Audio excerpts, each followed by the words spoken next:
Hello everyone. So we are back on this channel which is Dev Insight. Thank you for everybody for coming here. And as you can see that you have seen in the link that what we are going to discuss today. And to all those who are new here and those who are already here, they know me. But to all those who have just joined my channel here, so let me tell you that I have been an UPSC aspirant. I have given the CDS exam. I went to the SSBs, so I have that experience, and I have that experience of geopolitical issues as well, because geography and geopolitics was one of my favorite subjects. So since I was in my school days and in my graduation, while I was preparing for the army, so I was studying a lot of international relations of India and India geopolitics, related to the India geopolitics and the world geopolitics affecting India in both ways, internally and externally. So here we are back, and I hope you might have seen my previous video. So my previous video was about the Naxalism. So I started the Naxalism. I talked about the Naxalism, though that video is in a very story way. So I hope you have enjoyed it, and those who haven't seen it yet, please go. I'll give the link in the description down below in this video, and you can go and watch there. So yeah, let's come to the point. So today we are going to discuss, as in the given title of the video, that what is significantly and currently happening in the Middle East, especially the Iran and United States and the Israel conflict. So today, what I am going to discuss with you all is going to be straight to the point. हम ये discuss करने वाले हैं directly, क्या ये topic India को किस वे में अफेक्ट करेगा, and how India should reciprocate, how India should analyse this situation, how the Indian government is analyzing this situation, and what are going to be the अगर हम इसको हिंदी भाषा में रखें तो to especially for all my viewers, sometimes I speak in English and Hindi for both, to understand for both the viewers. So I might be repeating the same thing said in English or said in Hindi, vice versa. Yeah. So मैं ये कहना चाहूँगा कि हम इसमें ये discuss करने वाले हैं टू द पॉइंट कि इंडियन पर्सपेक्टिव से हमें इस मसले को देखना होगा, एंड कैसे हम इसका समझेंगे इसको. सो चलिए हम एनालाइज करते हैं. सो पहले हम समझते हैं कि ये पूरा मसला है क्या. पूरा मसला स्टार्ट हुआ ईरान के न्यूक्लियर एनरिचमेंट प्रोग्राम से, जो कि आप जानते हैं कि मिडिल ईस्ट के अंदर देखा जाए तो Iran is one of the country in one Middle East, not in the Southeast Asia, but in the Middle East, that it is going to and researching and trying to enrich, their nuclear program. But at the same time, we also have to understand that among all the Gulf countries, currently Saudi Arabia, United Arab Emirates is the leader. So you have to understand that how it is going to affect the whole scenario with the US, with the Israel, and with the Iran. So as you all know, as you can see, you are understanding with my position here, that we are looking here that United States have been a very dominating power across the globe. So currently what is happening, because of this, the foreign exchange currency rate, dollar, is becoming one of the biggest problem currently across the globe. So पहले हम middle east को समझते हैं, फिर हम Indian perspective से उसको समझेंगे, एंड देन ओवरऑल कंक्लूसिव वे में हम उसको डिस्कस करेंगे. So let's talk about how suddenly this war started. So this war actually started with the joint operation of United States and Israel together against the Iran. So what are the basic points on which the war started? The very first and the very far most important, as per the Western, ideology and the Western government thinks, especially USA and Israel, that Iran is developing the nuclear program, which can affect and can be a problem to the Middle East as well as to the Western and across the globe. क्योंकि किसी भी country के पास में अगर nuclear programme होगा, उससे वो nuclear enrichment करेंगे, न्यूक्लियर प्रोग्राम के थ्रू कोई भी न्यूक्लियर वेपन डिज़ाइन करेंगे, तो उससे पूरी दुनिया को खतरा है। और उससे उस पर्टिकुलर रीजन में जहाँ पर वो कंट्री है, जैसे कि Iran which exist in the Middle east, तो वो उस जगह को काफ़ी डिसरप्ट करेगी। क्योंकि मिडिल ईस्ट में अगर हम देखें एंड नेबर्स में हम देखें, so India and Pakistan has the nuclear power, China has the nuclear power, but when we see in the Middle East, Iran is the only country which is going to develop it. However USA ने 1944 world war to के बाद में, जब world war to ख़त्म हुई थी, तो उसके बाद में जो मेजॉरिटी जो कंट्रीज़ थी उनको काफ़ी क्योंकि उनके पास में ऑयल रिजर्व्स थे, बट उनके पास में वो टेक्नोलॉजी नहीं थी। So after that USA thought that if I have want to control this particular area across the globe, so why shouldn't I give them the facility as a service, जहाँ पे उन्होंने oils को extract करना, उनको process करना, then petroleum products बनाना, different different petroleum product like LPG, CNG, the crude oil, the diesels and everything. So with the help of that, United States played a very important role, बहुत ही important role उसने play किया इस particular reason के अंदर अपना दबदबा बनाने के लिए। But at the same time across the globe हम देखें तो उसी टाइम के ऊपर काफ़ी एक करेंसी और एक ट्रेड को लेकर काफ़ी लंबी बैटल चली। अगर हम इसके बारे में डिटेल में बात करें, so we have to understand that after 1944 जब सब लड़ाई ख़त्म हुआ, वर्ल्ड वॉर टू ख़त्म हुई, तो उस टाइम पे जो सुपर पावर्स थी, France, Germany, Russia, Italy and Japan, these were the most stable powers. But what happened कि जब लड़ाइयाँ चल रही थी तो इनको लड़ाई लड़ने के लिए बहुत सारे एम्यूनिशंस एंड आर्म्स चाहिए थे और यूनाइटेड स्टेट्स उनको प्रोवाइड करवा रहा था। बट उस टाइम पे एक्सचेंज ऑफ करेंसी ट्रेड करने के लिए डिसाइडेड नहीं थी। तो इन 1944 जैसा कि आप जानते हैं कि करेंसी का वो हुआ और करेंसी अल्टीमेटली डॉलर हुई, क्योंकि उस टाइम पे यूएस के पास में गोल्ड रिजर्व सबसे ज़्यादा था एंड गोल्ड रिजर्व्स होने की वजह से सबसे ज़्यादा, तो exchange of the gold as per the currency $1 to the nuances became very easier and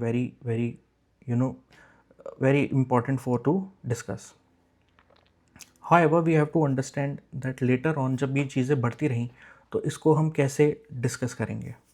तो इसको डिस्कस करने के लिए हमें ये भी समझना होगा कि after a certain point of time जब डॉलर का पूरा प्रभाव almost more than the half of the countries जो कि एक्सचेंज के अंदर कर रही हैं, तो उसको उसने एक वेपन की तरह यूज़ करना स्टार्ट किया। बट हम इस कॉन्फ्लिक्ट को अगर हम समझें कि ये लड़ाई हुई थी न्यूक्लियर एनरिचमेंट प्रोग्राम से और बात आई स्ट्रेट ऑफ हॉर्मूज पे, तो ये स्ट्रेट ऑफ हॉर्मूज क्यों आया है suddenly.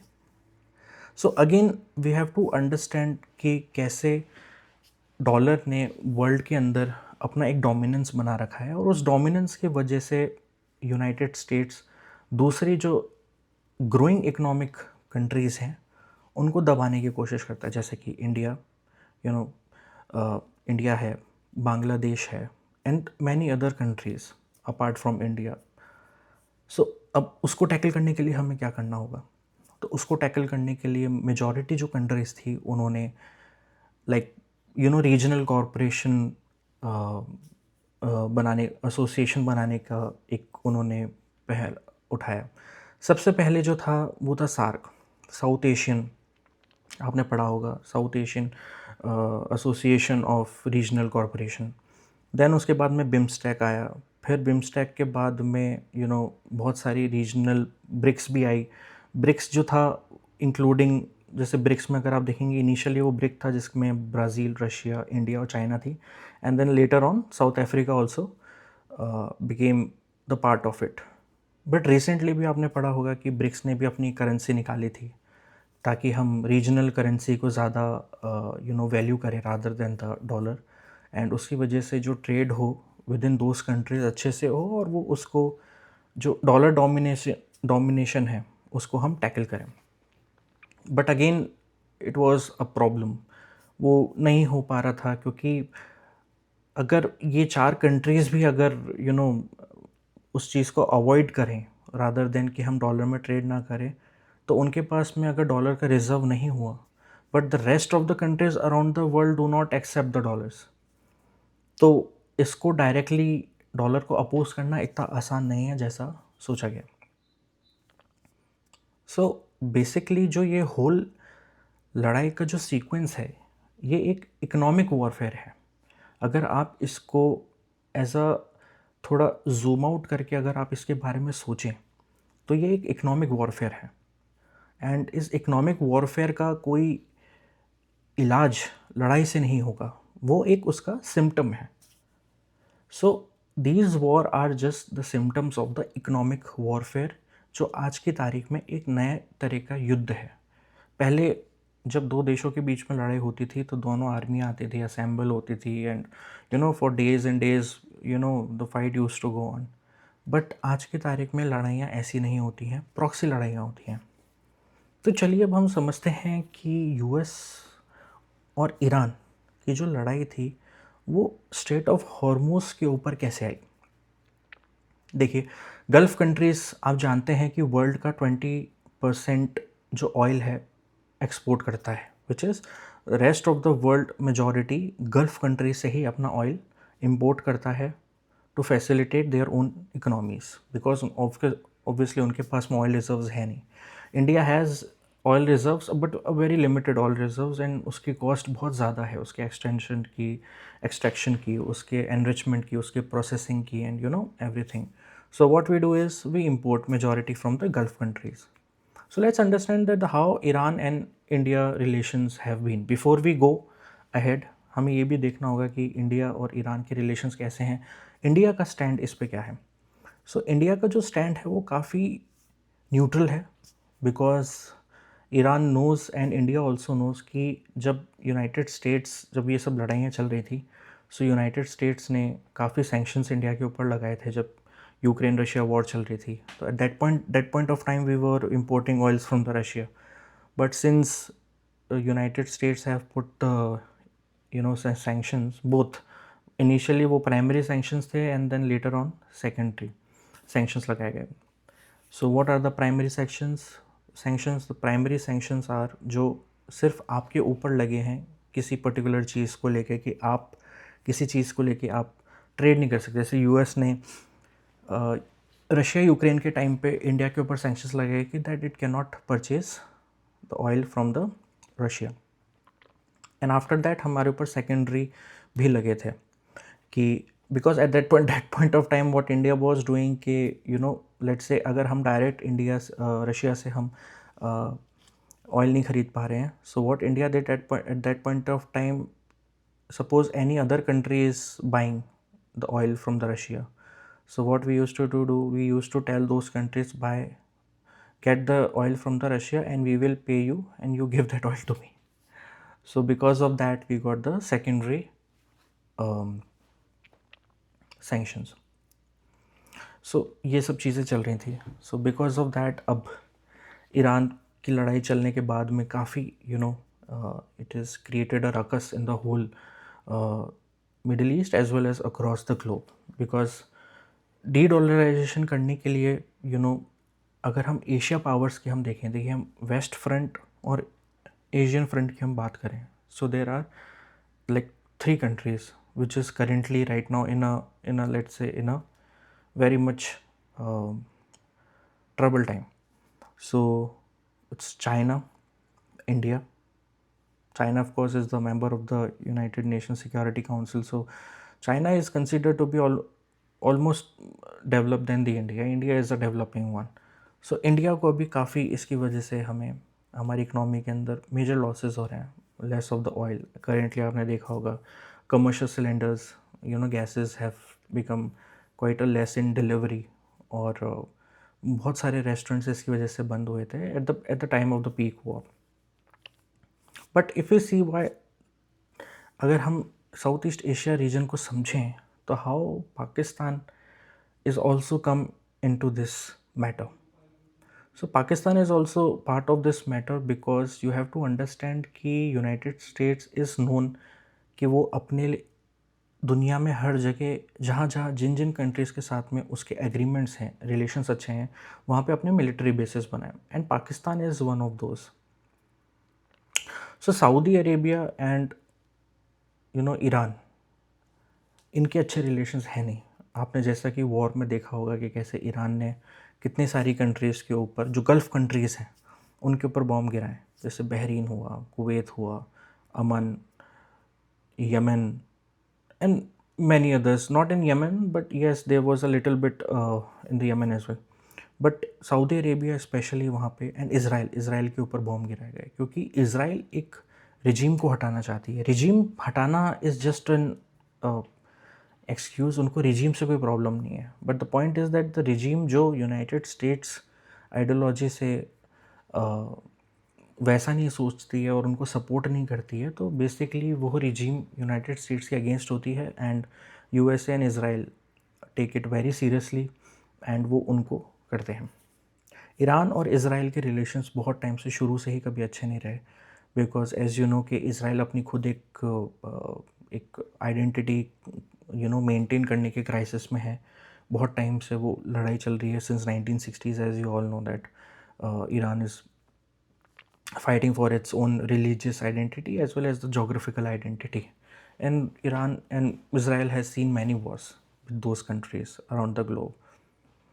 So Iran definitely is not at all, does not have a good relations, because Iran supports the Bahrain, Iran supports the Lebanon, and all the all the terrorist group or the militant groups who is attacking in Israel, which is Hezbollah. So अगर आप इस पूरे मसले को थोड़ा zoom out करके देखेंगे तो आपको ये चीज़ समझ में आएगी कि बेसिकली ये एक इकोनॉमिक लड़ाई है, एंड यूनाइटेड स्टेट्स चाहता है कि उसका डोमिनेंस बराबर उसमें रहे.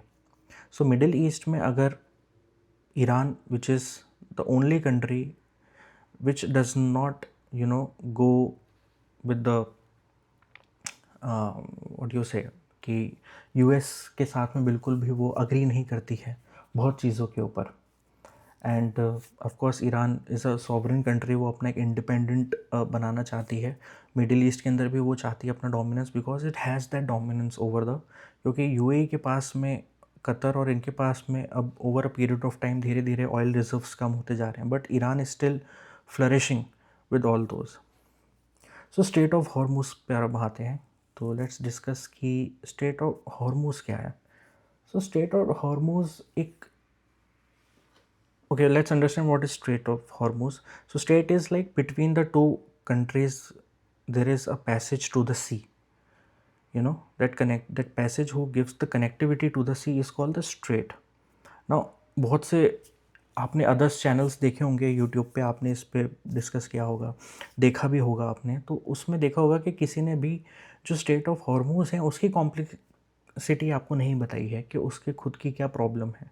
स्ट्रेट ऑफ हॉर्मूज खुद एक विवादित एरिया है between the UAE and between the Iran, क्योंकि ऑफ कोर्स आपको पता होगा कि एक मैरीटाइम बाउंड्री भी होती है, एक मैरीटाइम बॉर्डर भी होता है कंट्री का.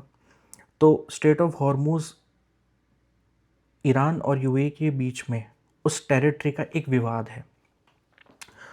तो ईरान जो है वो कहता है कि स्ट्रेट ऑफ हॉर्मूज पे उसका अधिकार होना चाहिए क्योंकि वो उसकी टेरिटरी है, बट यूएई कहता है कि उस पर मेरा अधिकार होना चाहिए. और इस पूरे मसले के ऊपर अगर आप देखेंगे तो दो आइलैंड हैं, which is Abu Musa and the तुबिन आइलैंड. सो जो तुबिन आइलैंड है and the Abu Musa island है वो बहुत ही you can say no man's land sort of islands हैं. एंड कुछ टाइम पहले ईरान और यूएई की उसके ऊपर कुछ ट्रीटी हुई थी कि हम एक सेफ़ कॉरिडोर बनाया जाए फॉर ऑल द शिप्स जो गल्फ़ के अंदर आते हैं टू और अक्रॉस द ग्लोब ऑयल्स जो कंट्रीज़ इंपोर्ट करती है उनको डिलीवर करते हैं. तो उनका स्ट्रेट ऑफ हॉर्मुज से आना एंड देन वहाँ से निकल के थ्रू द सुएज़ कैनाल और जिब्राल्टर होते हुए Mediterranean and then going to the Pacific, that's how they work. So if we see, this is the main problem. Main problem ये है। अब यूएस ने ईरान के ऊपर काफ़ी बॉम्ब गिराए, क्योंकि जो यूएस है वो अपनी रिजीम चेंज करना चाहता है ईरान के अंदर। ईरान के अंदर जो अभी रिजीम चल रही है उसको चेंज करना चाहता है, एंड उसके अंदर उसने काफ़ी डेडली अटैक्स किए and because of deadly attack most of the prominent Islamic leaders in the Iran have died. But again Iran एक बहुत he is not like a country like Iraq, कि इराक की तरह जैसे यूएस ने Iraq के अंदर तख्ता पलट किया था एक रिजीम का, बट ईरान वैसा नहीं है। सो लेट्स अंडरस्टैंड कि स्ट्रेट ऑफ हॉर्मूज पर बात आके चारों तरफ क्यों अटकी है। क्योंकि स्ट्रेट ऑफ हॉर्मूज एक बहुत बड़ा एक जंक्शन है जहाँ से across the globe oil imports होते हैं, और गल्फ़ कंट्रीज़ की एंट्रेंस और गल्फ़ कंट्रीज से एग्ज़िट, अगर हम मर्चेंट नेवीज़ ट्रेड के थ्रू अगर हम देखें तो जो बड़े बड़े शिप्स होते हैं जब वो जाते हैं ऑयल्स कैरी करते हुए बाहर, तो उनको स्ट्रेट ऑफ हॉर्मूज से ही जाना होता है। तो इस लड़ाई के चलते हुए बहुत सारी कंडीशंस हुई जो ईरान ने भी रखी और यूएस ने भी रखी, बट वो अभी रिसेंटली इस्लामाबाद पाकिस्तान में वार्ता हुई थी दोनों कंट्रीज़ के डिप्लोमेटिक डेलीगेट्स के बीच में, बट उसका कोई नतीजा नहीं निकला। वो नतीजा इसलिए नहीं निकला क्योंकि कोई चाहता भी नहीं है कि उसका नतीजा निकले। अगर जेन्युइनली उसका नतीजा निकालना होता तो नेचुरल सी बात है कि United states, Saudi and Iran, उनको मिलकर एक दूसरे से ही इस मसले पर बात करनी होगी। बट अगेन न्यूक्लियर रिजीम, जो nuclear enrichment program United States चाहता है कि ईरान में डेवलप ना हो, तो उसको टारगेट करने के लिए United Nations some or the other way wanted it कि हम जो ट्रेड ईरान का जो है हम उसको थोड़ा हम डिसरप्ट करें। बट यूएस डेफिनेटली ये भी जानता था कि अगर मैं ऐसे लड़ाई करूँगा तो उसका अफेक्ट डायरेक्टली वर्ल्ड के ऑयल इंपोर्ट्स का ऊपर होगा, which is going to hamper the trade of the Iran itself. But it didn't go well as जैसा कि यूएस ने सोचा था, वो उल्टा भारी पड़ा है। क्योंकि ईरान ने अटैक्स किए, ईरान वॉज, अगर हम मिलिट्री कैपेबिलिटी में हम देखें तो ईरान काफ़ी अच्छी मिसाइल्स एंड डिफेंस सिस्टम के साथ में इक्विप्ड था। इफ़ यू सी, ईरान ने across the Middle east flying करके ईरान इसराइल के ऊपर मिसाइल्स एंड बॉम्ब गिराए एंड इसराइल के अंदर काफ़ी डैमेज हुआ है। सो जिस तरीके से इसराइल और यूएस ने ईरान को जिस पैमाने पे नापा था इन टर्म्स ऑफ मिलिट्री कि उनकी काबिलियत कितनी है, वो काफ़ी उन्होंने उनको अंडरमाइन किया ईरान को। And then currently as you can see, Iran is some way is on surviving mode and it's fighting in a very consistent way and it is not backing down. So I hope कि आप मेरा point समझ पा रहे होंगे कि कैसे ये मैटर जो है पूरा इकोनॉमिक, जो पावर वेस्ट जो है, और जिस तरीके से डॉलर को एक आर्सनल बना के, एक तरीके का हथियार बना के United states across the globe उसे डोमिनेट करने की कोशिश कर रहा है, उसके खिलाफ ये लड़ाई चल रही है। And like I told you earlier कि कैसे मैनी कंट्रीज ट्राइड कि हम इसको ब्रेक करें डील को, कि जो इन्फ्लुएंस है यूनाइटेड स्टेट्स का उसको हम कैसे कम कर सकते हैं। सो लाइक आई मैंशनड कि ब्रिक्स बनाने की कोशिश हुई, but it's not working well. SAARC था, South Asian association of regional corporation. आपको याद होगा सार्क की last meeting which is the 18th summit, 19th summit which happened in Pakistan. It didn't well because in 2016 जब वो summit हो रहा था तो उसी टाइम पे उरी अटैक हुआ था, and because of that India जो था, पाकिस्तान के जो रिलेशंस थे वो बिल्कुल भी अच्छे नहीं चल रहे थे eight that point of time. बहुत ही बुरे तरीके से वो हैम्पर हुए थे। And Pakistan, as you all know, is a terrorist state, and how it is trying to infiltrate the terrorist which is trained under their leadership and try to infiltrate into the India to disrupt the Indian security. So उस वजह से India ने उसके बाद में उसको करने का, सार्क में जाने का कोई वो खास उसमें इंटरेस्ट दिखाया नहीं, और सार्क अपने आप में वो धीरे धीरे डाउनफॉल उसका स्टार्ट हो गया। बट रिसेंटली जब ब्रिक्स ने जब बैठक हुई थी और उन्होंने अपनी करेंसी निकाली थी, बट अगेन उसका भी कोई ख़ास अभी प्रभाव पड़ा नहीं है। So it will take time कि हम कंट्रीज़ कैसे वेस्टर्न जो यूनाइटेड स्टेट्स की डोमिनेंस है, जो स्पेशली डॉलर है, उसको टैकल किया जाए। सो ये लड़ाई कंटिन्यूस ऐसे चलती रहेगी, और ये बहुत ही सिंपल लड़ाई है, इसको समझने में कोई आपको you don't have to go dive deeper into why it is happening. So now we understand कि how कैसे अब हम इस टॉपिक को अगर हम समझने की कोशिश करें तो इंडियन पर्सपेक्टिव से समझने की कोशिश कर रहे हैं।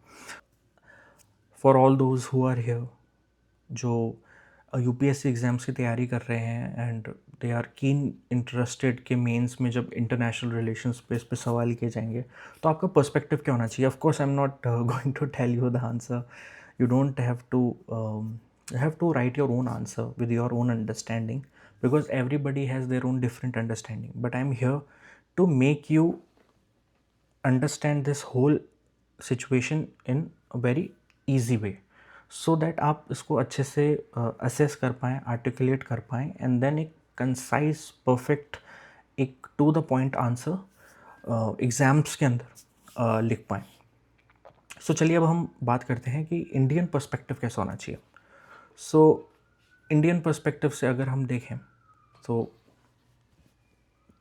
यू हैव टू अंडरस्टैंड कि Indian perspective, Indian diplomacy Iran के साथ में कैसी है। सो ईरान के साथ में अगर देखा जाए तो हमारे जो ट्राइज हैं शुरू से बहुत ही स्टेबल रहे हैं, उनमें ज़्यादा उतार चढ़ाव नहीं रहा है, क्योंकि ईरान हमारा one of the major partner है in terms of when we have to import the petroleum products like crude oil, you know, and many other like natural gases and all. Recently अगर आपने देखा होगा कि Iran और India के ties stable हैं, तो उसकी वजह से ईरान ने अभी इंडियन जो शिप्स थे उनको स्ट्रेट ऑफ हॉर्मुज से इंडिया में आने के लिए कोई दिक्कत नहीं दी, specially not just India but as the Chinese as well, Chinese vessel as well. तो हमें ये चीज़ समझने की बहुत ज़रूरी है कि इंडिया अभी भी, स्पेशली जो गवर्नमेंट ऑफ इंडिया है, नरेंद्र मोदी की जो गवर्नमेंट है, अभी करेंटली कोई भी एक ऐसा बयान नहीं दे रही जो ईरान के भी हित में हो और यूनाइटेड स्टेट्स के अगेंस्ट हो, क्योंकि इंडिया जो है वो एक न्यूट्रल रिलेशंस दोनों कंट्रीज़ के साथ में रखना चाहता है, क्योंकि यूएसए के साथ में भी डील करना बहुत ज़्यादा इम्पॉर्टेंट है, क्योंकि हमारा एक बहुत बड़ा डायस्पोरा जो है वो यूएस में है, और यूएस भी इस चीज़ को अच्छे से जानता है कि इंडिया का एक बहुत बड़ा परसेंटेज ऑफ डायस्पोरा उनकी कंट्रीज़ के अंदर है, जो वहाँ इन्वेस्ट कर रहा है एंड वहाँ ग्रो कर रहा है। So India and US and Iran, we all know that why we are important for each and other. So India का जो स्टैंड है for both Iran and USA is neutral, क्योंकि इंडिया ने अभी इस लड़ाई का, इसराइल का, ये भी नहीं बोला कि हम इस लड़ाई के युद्ध में। और आपको पता होगा कि जब मोदी जी की अभी रिसेंट इसराइल विज़िट हुई थी, ठीक उसके अगले दिन, जिस दिन मोदी जी इंडिया पहुँचे हैं, ठीक उसी शाम को इसराइल ने ईरान के ऊपर अटैक चालू किए थे। तो आप जानते हैं कि ऐसा तो है नहीं कि इसराइल और यूनाइटेड स्टेट्स ने मोदी जी को बताया नहीं होगा। We have our own intelligence agency, we all know that, and everybody knows कि पता लगाना बहुत आसान है, but you can not interrupt in somebody's else decision. And वो पता भी होगा तो इट्स नॉट नेसेसरी कि हम उससे बच पाए होंगे, इस इंफॉर्मेशन से बच पाए होंगे। ऑफ कोर्स हमारी इंटेलिजेंस एजेंसी इतनी स्ट्रांग होती हैं कि some or the other way we know that what are the things are going to happen. So Indian perspective अभी हम समझें यूपीएससी पॉइंट ऑफ व्यू से, एग्ज़ाम्स में अगर आपको नरेट करना हो, सो ऑफ कोर्स यू को एक, अगर आप मान के चलें कि आप स्पेशली आगे जाके going to apply for the Indian foreign services, so आपका सोचने का तरीका बिल्कुल एक डिप्लोमेट की तरह होना चाहिए, एक फॉरेन ऑफिसर के होना चाहिए, कि आप अगर उस पर्टिकुलर सिचुएशन में होंगे, let's say you are let's say you are the brand ambassador or you are the foreign ambassador of the embassy in Iran. So आपका क्या perspective होगा? So definitely in both the US and the Iran as well, क्योंकि वो दोनों countries जानती हैं कि India भी एक अपराइजिंग पावर है in the southern East Asia. तो we all know and we know कि कौन कौन कंट्रीज़ ईरान को सपोर्ट करेंगी, कौन कौन कंट्रीज़ ईरान को अपोज करेंगी. So because of that we have to understand कि Iran is a very important strategic partner with India in terms of resources and also in terms of countering the terrorism in Pakistan as well. क्योंकि Iran हमारा partner है, so definitely as you all know in 2016 जब Chabahar port बना था तो India ने Iran और India government का एक बहुत ही MOU साइन हुआ था कि that India can use the Chabahar port for the make the flow of the trade into the Middle East and to the Europe. So because of Iran it happened. So at that point of time आपको याद होगा कि United states ने फिर sanctions भी लगाए थे Chabahar port के ऊपर, कि you can not use Chabahar port and sanctions लगे थे, all of that. So Chabahar port is a very important port and it has the route us to connect from the Mediterranean countries and to the Middle East and to the European. So this is the whole matter. So I hope कि आपको ये समझ में आ रहा होगा धीरे धीरे कि इंडिया का पर्सपेक्टिव दोनों कंट्रीज़ को लेकर यही है कि उनको डीएस्केलेट करना चाहिए. They should come to the one table and talk and resolve all the matter. But India भी ये चीज़ अच्छे से जानता है कि डॉलर एक बहुत बड़ी प्रॉब्लम है. बट डॉलर को और डॉलर के ख़िलाफ़ एक मुहिम चलाना सिर्फ अकेला भारत नहीं कर सकता. Lot of countries specially east middle east और उनको करने की ज़रूरत है. अभी आपने अगर देखा होगा कि यूरोप ने अभी रिसेंटली यूनाइटेड स्टेट्स को मना कर दिया है कि वो जो स्टेट ऑफ हॉर्मूज़ की लड़ाई है उसके अंदर डायरेक्टली यूएस को मिलिट्री बेसिस पे सपोर्ट नहीं करेंगे.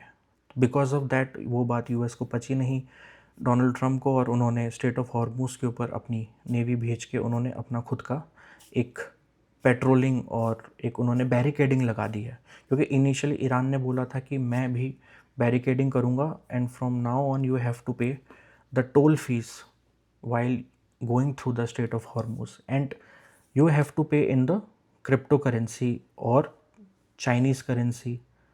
So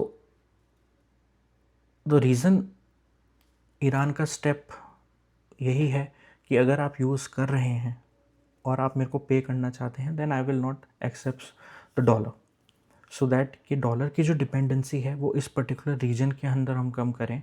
स्पेशली जो गल्फ़ कंट्रीज़ हैं वो डॉलर की डिपेंडेंसी पे कम रहें, क्योंकि डॉलर की डिपेंडेंसी की वजह से आपकी कंट्री की इकनॉमी भी बहुत ज़्यादा डिपेंड करती है. And because of the dollar most of the countries are not able to grow the way they want to grow with their policies.